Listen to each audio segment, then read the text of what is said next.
Eu creio fortemente, com bastante convicção, já deixo claro isso, que ninguém pediu para que eu passasse a vocês os primeiros anos da minha vida, mas é porque existem pontos aqui que pode ajudar vocês aí do outro lado, que estão passando por situações como separação dos pais, entendendo que às vezes o núcleo familiar ele é diferente do que a gente está preparado para receber ou para enfrentar, e também traumas ou como lidar com situações. Vamos lá, motivos então para que essas coisas que eu citei, que já dão o gancho, que já dão o gatilho e dão também o peso dramático devido aqui ao storytelling, que alguns... Eu não sei porque que o pessoal adora usar no Brasil termos em inglês para as coisas, mas vamos lá. É como se eu contasse a linha do tempo, não exatamente com a ordem cronológica, mas passando a vocês informação para que vocês aprendam a lidar com tudo isso que eu citei.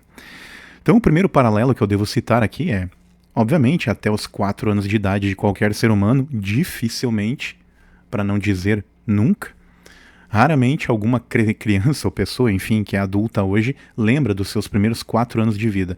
Comigo não é diferente.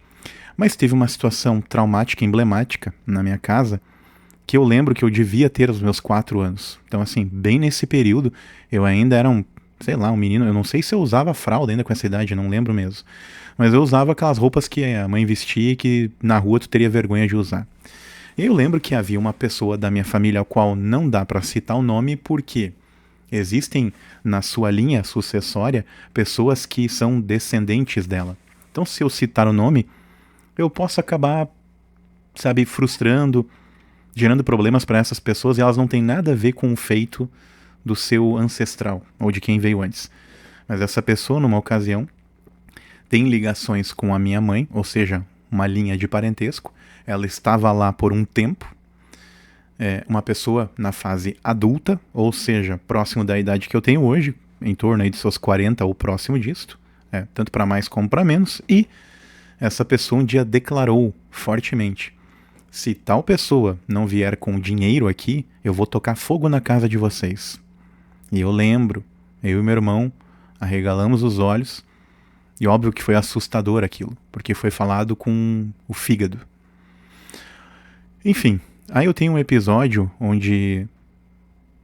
tem coisas que são particulares, então é melhor eu não citar nesse vídeo, né? Tem coisas que tem a ver com elos familiares. E aí são coisas que são ditas dentro da casa e que se eu for falar aqui, estranho.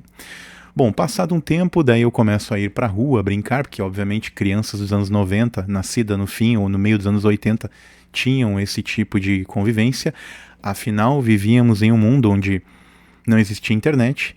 A emissora 01, que eu não preciso citar o nome, ela dominava. Ela tinha uma audiência que é, sei lá, vamos dizer que hoje, se ela consegue fazer 20 pontos de audiência ou 15, é um sonho, para eles é o céu. Naquela época eles conseguiam facilmente, vamos dizer assim, que sem ninguém olhando a TV para valer, ou seja, apenas como pano de fundo na casa, 70 ou mais por cento dos televisores estavam sintonizados nesta tranqueira, neste lamaçal. Porque querendo ou não, essa mesma imprensa 01, ela sempre é favorável aos governos. Ou seja, quem paga a conta somos nós. E nós pagamos a conta para ver um monte de mentiras lá e também nos outros canais. Não vamos aí passar pano para ninguém. Ou seja, toda a emissora hoje aberta, ela é uma estatal. Ela é uma empresa que é paga com o meu e com o seu dinheiro. Legal saber isso, né?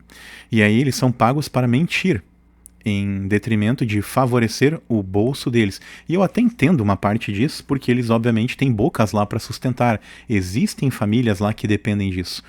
O detalhe é que é o custo do meu e do teu dinheiro. Tu que tá aí do outro lado assistindo. E aí é óbvio que eles não vão ter a polidez jornalística. Eles vão usar sempre viés. Não preciso falar de lado político. E também uma coisa que eu deixo claro aqui, não defendo político nenhum, não tenho político de estimação. Não passo pano para nenhum deles. Até porque eu, como um cara que um dia já foi metido a punk, eu sempre digo isso a qualquer amigo meu roqueiro lá das antigas. Roqueiro, roquista, seja lá o adjetivo que for. Quando eles me encontram e comentam, por que tu não é favorável, por exemplo, ao atual governo? Lembrando que estamos no ano de 2026, em junho, no momento da gravação. Então estamos ainda sob o julgo do 13, vamos colocar assim. E aí eu comento, cara, tu como um roqueiro, um aspirante a um revolucionário ou um ser que tem pensamentos livres, tu deveria ser contra qualquer governo, não interessa quem ocupa a cadeira. Tá, mas isso é papo para outro momento. Afinal, vou falar aqui. Vamos dizer que eu vou usar um pouco da minha vida para criar vocês uma construção, um pilar de quem eu sou e de com quem eu pretendo me comunicar. No início, obviamente, do canal, eu queria falar com muitas pessoas. Hoje eu estou direcionando a quê? Pessoas que têm fé, que acreditam em Cristo, mas que não querem seguir religião alguma. Bingo, acho que esse é o direcionamento que eu tenho que buscar. Eu tentei ir para uma linha de terapia, espiritualidade, enfim, um monte de coisa, mas na verdade o meu único assunto aqui é espiritualidade, fé sem religião. É crer no invisível, é enxergar as coisas que estão em outras camadas. E por isso, para que vocês consigam entender melhor do que eu vou falar aqui, é melhor que vocês me conheçam. É melhor eu tentar me comunicar direto com algumas pessoas e que essas pessoas me levem a outras com um perfil parecido com o teu, de uma pessoa inteligente, com sagacidade, tenacidade para as coisas e que não gosta de conteúdo raso, que gosta de se aprofundar e que às vezes só quer uma companhia para enquanto faz alguma outra tarefa boba ou, enfim, que não requer um pensamento, escute algo substancial, pelo menos, e que não fique aí ouvindo bobagens com música lixo, com TV lixo e com, às vezes, algumas coisas, não são todas, que são ditas dentro de templos, igrejas, enfim, monastérios e por aí vai, tá? Seja lá o lugar que tu utiliza para buscar o teu encontro espiritual. Mas, voltando ao foco, pensamento em árvore, né? Vai e volta. Tive aí a fase pós essa aí que foi complicada, da fase da escola, né? A tal da fase escolar. O que eu tive que enfrentar lá como desafios? Muita gente, obviamente, cada uma com a sua criação, uns muito soltos, outros totalmente reprimidos, e aí tu via no olhar e nos trejeitos das pessoas esses simbolismos dessas crenças, em algumas ocasiões, e outras com uma rigidez de alguém que é muito doutrinado e disciplinado em casa, e outros arredios, às vezes até pelo antagonismo disso que eu estou falando.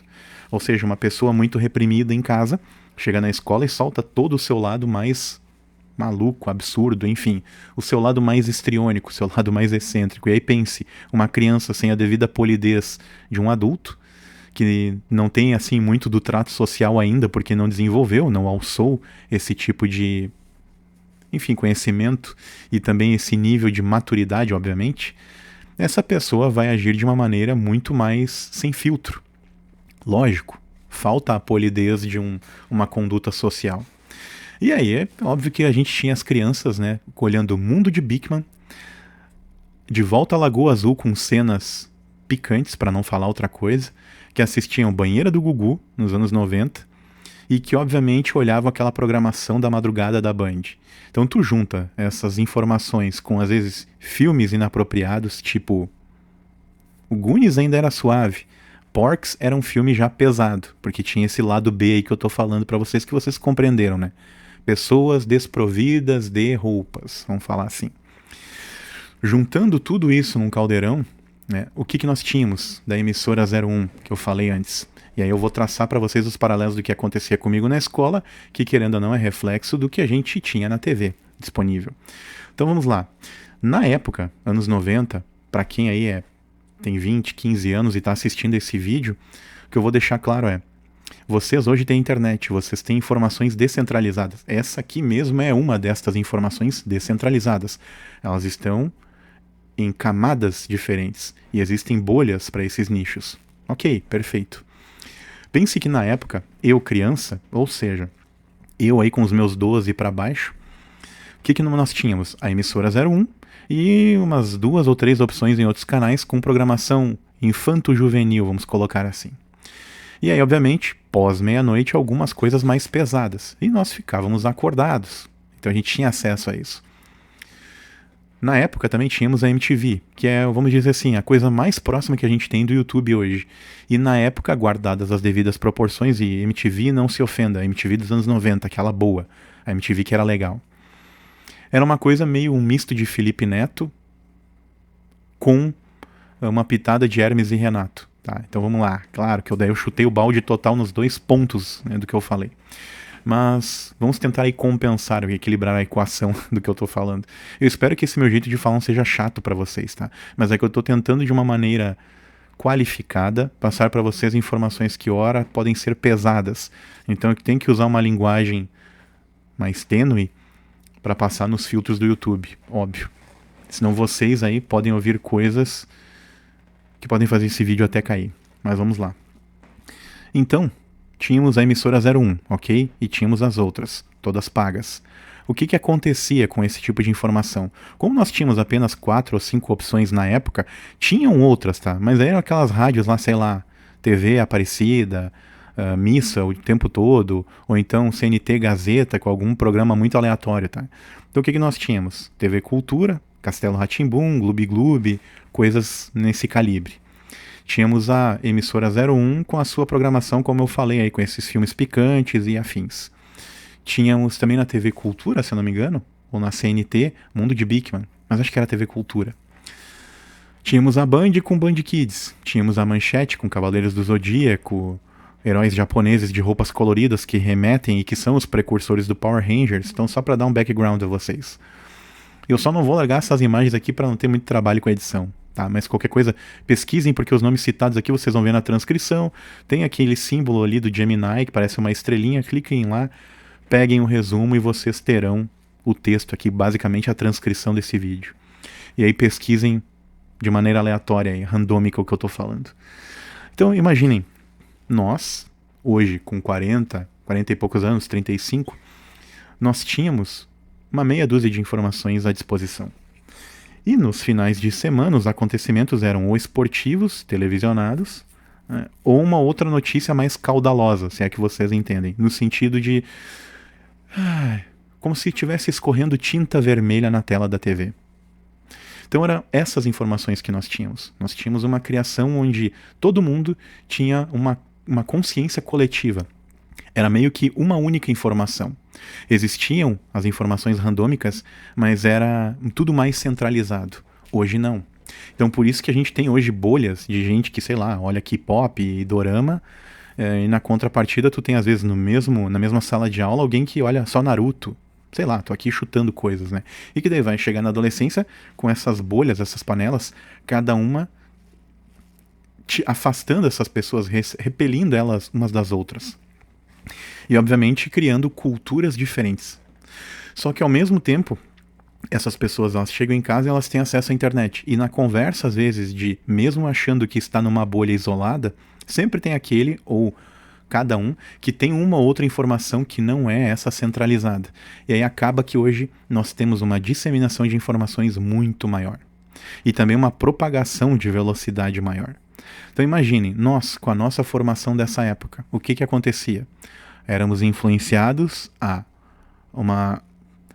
um comportamento mais belicoso. Aí uma outra coisa que a gente às vezes esquece. O comer carne vermelha, isso não é para todos. Mas comer a carne bovina, ela traz em algumas pessoas que deveriam comer, por exemplo, do tipo sanguíneo A. E agora eu sei que eu vou misturar muita informação que para vocês pode ser maluca, mas isso é fato. Quem tem tipo sanguíneo A, ele deveria comer muito mais vegetais do que carne vermelha. O que acontece quando essas pessoas entram muito em contato com carne vermelha? Elas tornam-se mais belicosas. Pense no belicoso como alguém que tem comportamento mais histriônico, mais de punhos para cima, para que vocês entendam. Então, essas pessoas influenciadas por filmes, mas a comida, e aí também isso é influenciado por refrigerantes cheios de açúcar. Então, são picos de açúcar ao qual um corpo jovem não deveria metabolizar aquilo, mas a mistura de carne vermelha com uma certa abundância para alguns. O que isso gera nas crianças? Crianças mais raivosas. Bingo.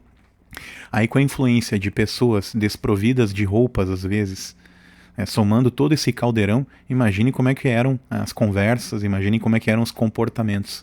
Então às vezes a gente olha crianças hoje estranhas, mal criadas, ou talvez por muita exposição de tela com comportamento esquisito. Mas isso também existia nos anos 90. Afinal, nós tínhamos uma moça num programa de TV usando roupa bastante confusa, se é que vocês me entendem, onde ela acabava expondo muito mais do que deveria. E aí o que nós tínhamos? Atrás da gente um pai ou uma mãe, principalmente homens, que olhavam, não, filho, deixa aí. Claro. Então o que eles faziam? Eles enquadravam, dando zoom, close, quase lá onde vocês estão pensando, na tabaca. E a gente olhando ali inocentemente, uma menina usando maiô e bota. Então, para eles não, para eles era uma diversão adulta, para nós era a diversão que a gente tinha, a gente estava pelo desenho. E aí o pai tolerava o desenho em detrimento de ter aquelas cenas ali para contemplar. Enfim, então é isso, até os 12 anos, vamos dizer que todos nós fomos criados pela TV. E nós tínhamos uma forte unidade. E uma coisa que centralizava muito os lares de várias pessoas na época, período até 94, era um cara chamado Ayrton Senna, ao qual não vou me estender aqui porque é melhor que vocês perguntem o que isso simbolizava nos lares da época. Quem é novo, quem tem a minha idade sabe o que isso representa. E para que vocês entendam que o mundo que nós percebíamos, ele era desse tamanho. Ele era o andar no teu bairro, o ir para a escola, o conhecer o centro, mas ter medo dele porque ele era muito grande e o mapa dele na tua cabeça era uma coisa imensa. Quando tu cresce, tu olha pra tua cidade e tu acha tudo pequeno. Quer dizer, depende da cidade que tu vive. Mas eu acho hoje tudo numa proporção ridícula, assim, tipo, eu tinha medo de vir pra cá. Hoje eu sei andar aqui de olhos vendados. Tipo, não... Pelo barulho eu reconheço em que lugar eu tô. Então basicamente é isso. Nós tínhamos um senso de coletivo diferente do que jovens têm hoje. Ou, até é bom que eu faça essa análise, porque quem tem 40, 50 ou mais, porque afinal era um canal focado também em falar sobre o conflito de gerações, né? Mas eu vou focar num único assunto daqui pra frente, né? A espiritualidade geral, traçando essas análises assim de comportamento humano. Ou seja, eu vou sempre analisar algo, mas trazer ele para uma espiritualidade aberta, uma reflexão sobre si. Esse é o meu objetivo. Então eu basicamente cheguei até os meus primeiros 12 anos de vida. Só que eu estou fazendo um paralelo entre o que eu vivi e o que vocês talvez vivenciaram e não tinham a consciência do coletivo. E, dentro disso, né, eu obviamente em várias oportunidades, se é que dá para chamar assim, tive aquela questão que hoje a gente chama de bullying, mas na época não tinha um termo para tratar isso. Então eu sim padeci muito, principalmente nos primeiros anos. Porque é óbvio, eu tinha uma certa desqualificação ao olhar de outros, porque eu não era tão rápido quanto alguns. Quer dizer, eu não sabia que eu era, então eu achava que não era. Eu, obviamente, era um cara bem roliço perante os meus colegas. E, obviamente, na ocasião, eu não era, assim, o bendito fruto. Mas é óbvio que hoje eu olho pra mim na fase adulta e eu vejo, como eu era uma criança bonita e não sabia.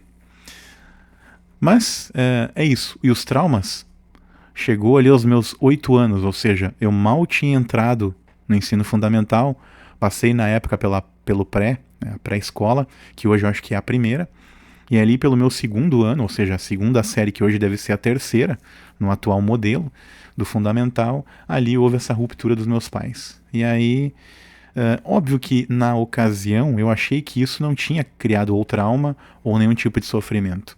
Só que o que aconteceu? Houve, num momento em que talvez eu deveria ter a figura paterna próxima a mim, começou a haver um descolamento. E aí é óbvio que eu ouvia muito mais a minha mãe e obviamente ela tinha, não por culpa dela, mas ela tinha o seu viés, o jeito dela enxergar como era a relação. E talvez na ocasião que isso ocorreu, os dois ainda tinham uma certa imaturidade para lidar com essas coisas. E bem na hora que eu tô falando uma coisa importante, tem um cara caminhando no pátio, tossindo e escarrando. Maravilhoso isso. Espero que não venha no áudio.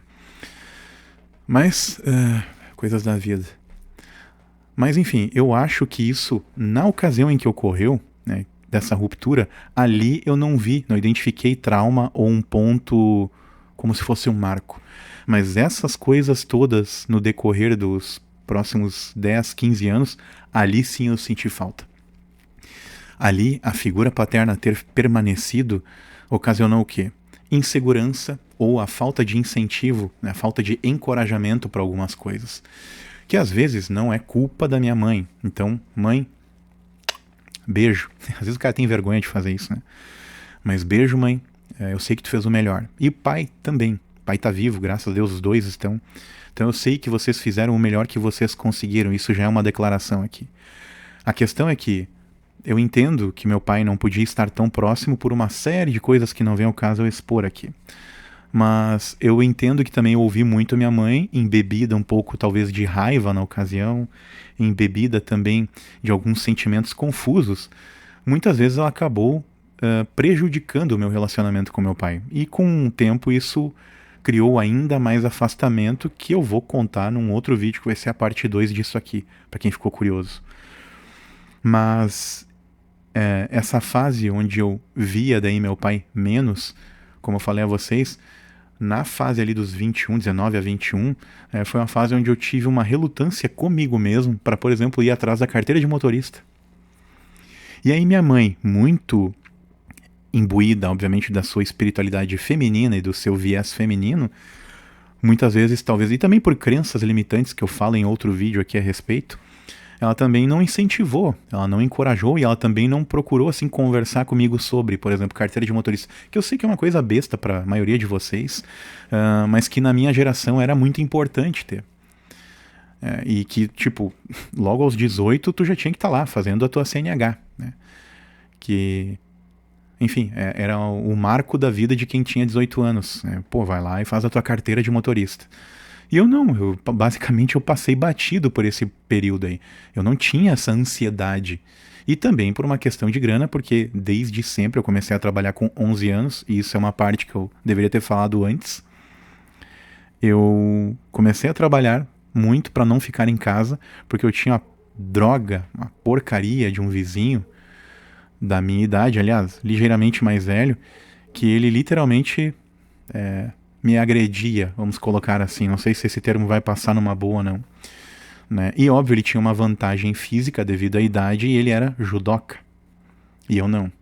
Passado o tempo, obviamente, eu cresci, esse cara permaneceu numa estatura menor e aí é óbvio que eu fiz valer dessa vantagem. Mas não por muito tempo, porque eu nunca fui criado e nunca tive isso no pensamento e no coração de ser um cara belicoso. Eu não fico quieto pra ninguém, isso sim. Eu sou de discutir, né, de afrontar com palavras quando eu fico com raiva. Mas eu não sou a pessoa do partir para punhos, tá? Enfim. Vai ter um monte de cara fazendo piadinha de quem olhar isso aqui. Mas aí com 11 anos eu fui trabalhar porque minha mãe queria ter-me debaixo de seus olhos. Ou seja, me vigiando ou acompanhando o que eu estava fazendo justamente por uma proteção. Então ela me levava para o lugar, e óbvio que eu detestava ir trabalhar com 11 anos, mas primeiro que eu ajudava no orçamento. E segundo que eu estava lá debaixo dos olhos dela.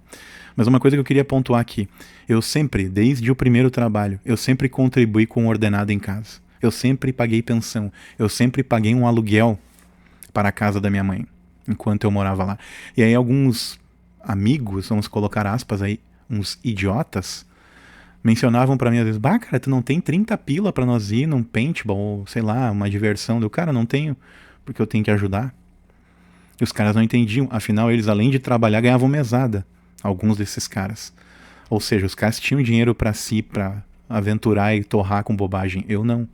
Eu tinha que trabalhar e pensar assim, bom, beleza, eu tenho tanto pra pagar em casa, do que sobrar eu vou ver o que eu consigo fazer. E às vezes esse meu sobrar era menor do que eu esperava porque tinha um gasto maior do que o previsto na casa. E eu tinha que ajudar. Então, acho que eu passei a vocês algumas informações, né, dos meus primeiros...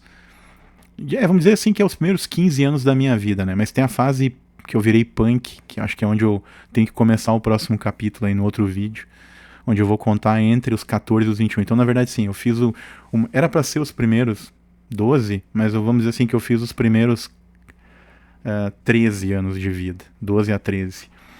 Então, e aí eu vou contar essa outra parte aí num outro momento. Também não vou contar tudo agora, que senão vai ficar um vídeo chato pra caramba. Eu não sei se esse aqui não vai ser chato, mas eu espero que isso conecte com alguém, né? Que alguém que tenha alguma coisa na vida que pareça com isso que eu falei. E aí talvez se identifique. Então o objetivo aqui, sim, é conectar pessoas. Também é um dos objetivos aqui. Conectar as pessoas que enxergam a Jesus Cristo como uma entidade maior do que nós, como se fosse um irmão maior do que a gente, mas que não tem essa cegueira da religião, que não é dogmático, que não acredita, por exemplo, que ir, por exemplo, na igreja evangélica e chegar em casa e querer olhar um filme normal ou ouvir uma música que eles consideram secular ou mundana, que isso não é um pecado que vai te levar para o mármore do inferno. Não tem nada a ver uma coisa com a outra. Não, como eu disse um dia num vídeo que, querendo ou não, foi polêmico, o que eu falei foi ousado demais. Às vezes um cara fumando pedra, se é que vocês me entendem, tem Jesus Cristo ou espíritos superiores estão perto desse cara, ou do lado dele, acompanhando ele. E às vezes dentro da igreja tá cheio às vezes de espírito sombrio. Motivo: quantas pessoas em conjunto estão com os pensamentos corretos ou não nesse lugar? Às vezes uma pessoa que está lá no vício, na loucura, às vezes ela está por uma questão de uma necessidade química, mas dentro do coração dela ela não queria estar assim. Por isso que às vezes eu comento com o pessoal, cara, às vezes vocês ficam aí fazendo a inquisição da internet, ou a inquisição religiosa, apontando o dedo, e cara, às vezes um ator de filme adulto, lá tem mais Jesus Cristo do que na igreja. E eu sei que para alguns isso pode soar como uma blasfêmia, mas como eu falei, tiveram coisas que eu vi agora num estudo bíblico de uma igreja, que eu comentei, que me surpreendeu, porque geralmente eu vejo a antítese disso sendo pregada. E lá o cara tava falando, cara, tu não pode tripudiar a fé do outro. Tu não pode tripudiar o que é a cultura do outro. A primeira coisa que nós, como irmãos menores de Cristo, de Jesus Cristo, perdão aí pelo prévio soluço, a primeira coisa que a gente tem que entender: não existe ninguém melhor do que ninguém. O que separa um intelectual de um catador de lixo é a quantidade de informação. O que separa um astronauta de alguém que trabalha em uma fábrica também é a quantidade de informação. O que separa eu e vocês aí do outro lado, a única diferença às vezes é que eu tenho coragem de falar diante da câmera e do microfone. E talvez tem gente aqui do outro lado muito mais inteligente do que eu, que deveria estar aqui no meu lugar falando. Só que ela tem receio disso aqui e disto. Mas eu tenho certeza, tem gente muito mais qualificada aí fora. Só que nem todos dão a cara pra bater. Ninguém dá a cara a tapa assim. A gente se vê num outro vídeo. Se os vídeos do canal Cortina Preta conversam com você ou lhe tocam de alguma maneira, fica aqui disponível os links, tanto abaixo do banner como também na descrição desses vídeos, para que você ou contribua com o canal ou compre alguns dos cursos. A minha missão é deixar você perceber o mundo 360 graus à sua volta.